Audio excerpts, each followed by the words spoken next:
ይኸው ቃል ይዤ ነው የምነግራችሁ ስለ ሩታ።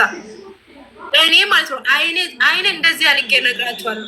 ሩት ለራሳቸው አጠቅሙ ወይ ለሀገር አጠቅሙ ወይ ለምድር አትሆኑም እናንተ ወይ ለሰማይ አትሆኑም። ምን አይነት ቤተሰብ ነው ያሳደጋችሁ? ምን አይነት ጭንቅላት ነው ያሉት እነዚህ ሰዎች? እግዚአብሔር ሰው እንዴት የሰው ባህል ካንወሰደን የሰው ባህል ካንነጠቅም። አረ ልጅቷ የእግዚአብሔር ሰው ናት። እንኳን መተት ይቅርና ሩታ ማለት ነው ከቤተሰቧ ጀምሮ የእግዚአብሔር ሰው ናችሁ። ለእግዚአብሔር ቤት የሚያገለግሉ ናችሁ እንጂ እንደዚህ አይነት ይሄ የጣዖት አምላክነት የሚሰግዱት ሰዎች አይደሉም። ልንገራችሁ ማለት ነው ምን አይነት ቤተሰብ እንዳሳደገ። ሀብቴ ማለት ነው የቤተ ክርስቲያን ሽማግሌ ነው። ገባችሁ? አገልጋይ ነው። እንደናንተ ይሄ እንትን አይደለም። እንደናንተ አባታችሁ እንደናንተ ቤተሰቦቻችሁ አይደሉም። ገባችሁ? ሩታ ሚዲያ ላይ ይሄ ዩቲዩብ ግድ ሆኖባት ነው እንጂ እንደዛ አይነት ተፈጥሮም የለባትም። ባህሩ እኮ እንደሜዳው ባህር ይመስላችኋል? ከአብርሃም በስተቀር ይኸው ቃል ይዤ ነው የምነግራችሁ ስለ ሩታ። እኔ ማለት ነው አይኔ እንደዚህ አድርጌ እነግራችኋለሁ። ሩታ ያለ አብርሃም ሌላ ወንድ አታውቅም። አብርሃምም ያለ ሩታ ሌላ ሴት አያውቃትም። ስራ ነው የሚሰሩት፣ ይሰራሉ።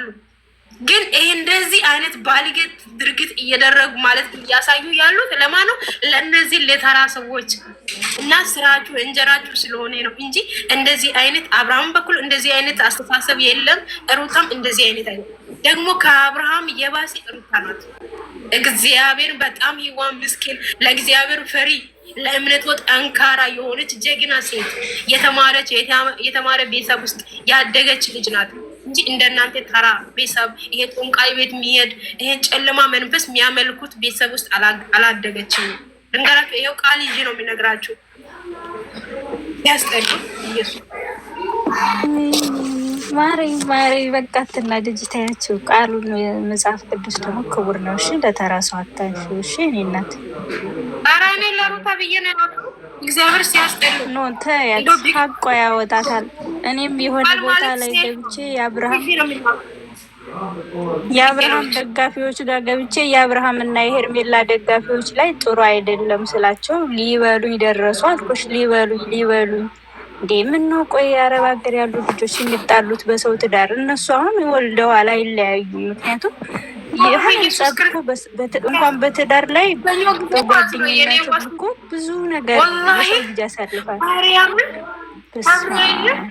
እንደዚህ ሆኖ ይላሉ። እንዴት በእምነቱ ላይ እንደዚህ ይላል? እንደ ፊልም እኮ ነው ፊልም ማለት ነው። ይቅርታ አድርጉልኝና በምትደግፏት እንትን በሏት፣ ደግፏት፣ ግን ክርክር አትግጠሙ። ምክንያቱም ሀቅ ያወጣል። ለአንድ ሰው እኮ ዛሬ ቢወድቅ ነገ ይነሳል። እሺ ስለምናቅ ነው እንጂ ማናቅ ነው። ግን እነሱ አሁን ግሩፕ የሰሩ ልጆች አማርኛ እንኳን በትክክል የማያወሩ ልጆች ናቸው። ግሩፕ ሰርተው